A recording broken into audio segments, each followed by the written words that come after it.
7 signs your thyroid is slow, and most doctors miss this. Number 1, the outer third of the eyebrows are disappearing. The thyroid hormones literally power the follicles of your hair. Let's get to number 2, high cholesterol. Think about how many people have high cholesterol and they're immediately put on medication without realizing it could be a thyroid issue.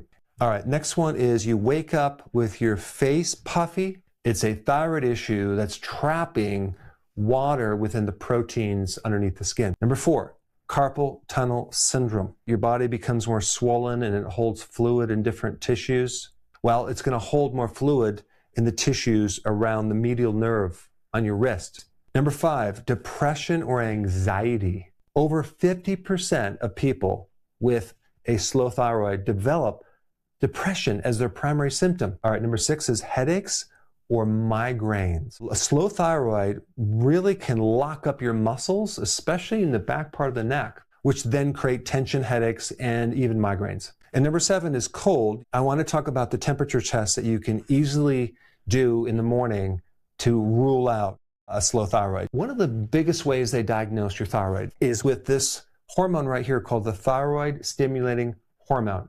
It's measuring what the pituitary is telling the thyroid to do.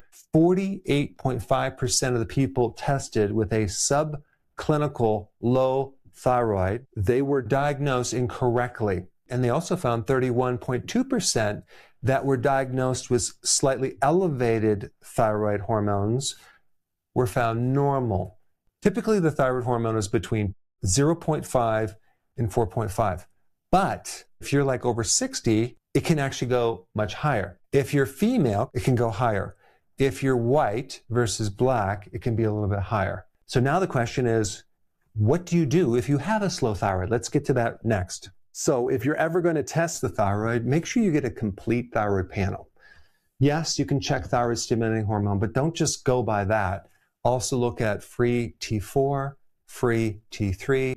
90% of the time with a hypothyroid condition, you will have thyroid antibodies. These are immune cells that are attacking your own thyroid.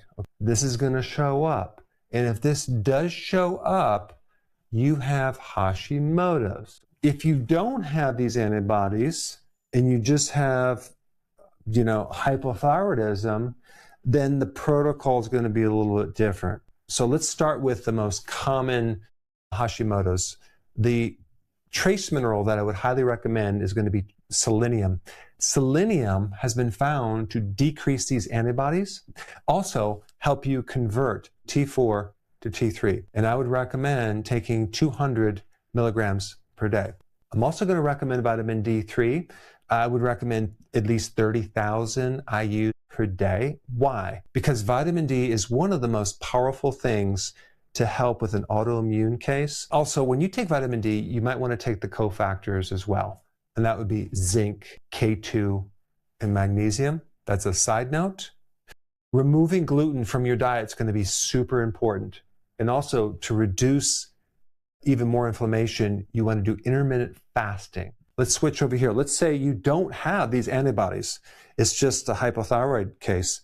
Well, then you definitely need selenium as well, because selenium helps in the conversion process. It does a lot more than just reducing the antibodies, okay? Also iodine, but don't take too much iodine because that can aggravate it. So you really want to make sure you do an iodine test, because sometimes people don't even need iodine for a hypothyroid. It's not always the reason why the thyroid is becoming sluggish. Zinc is super important in getting the thyroid to work normally. This is a trace mineral.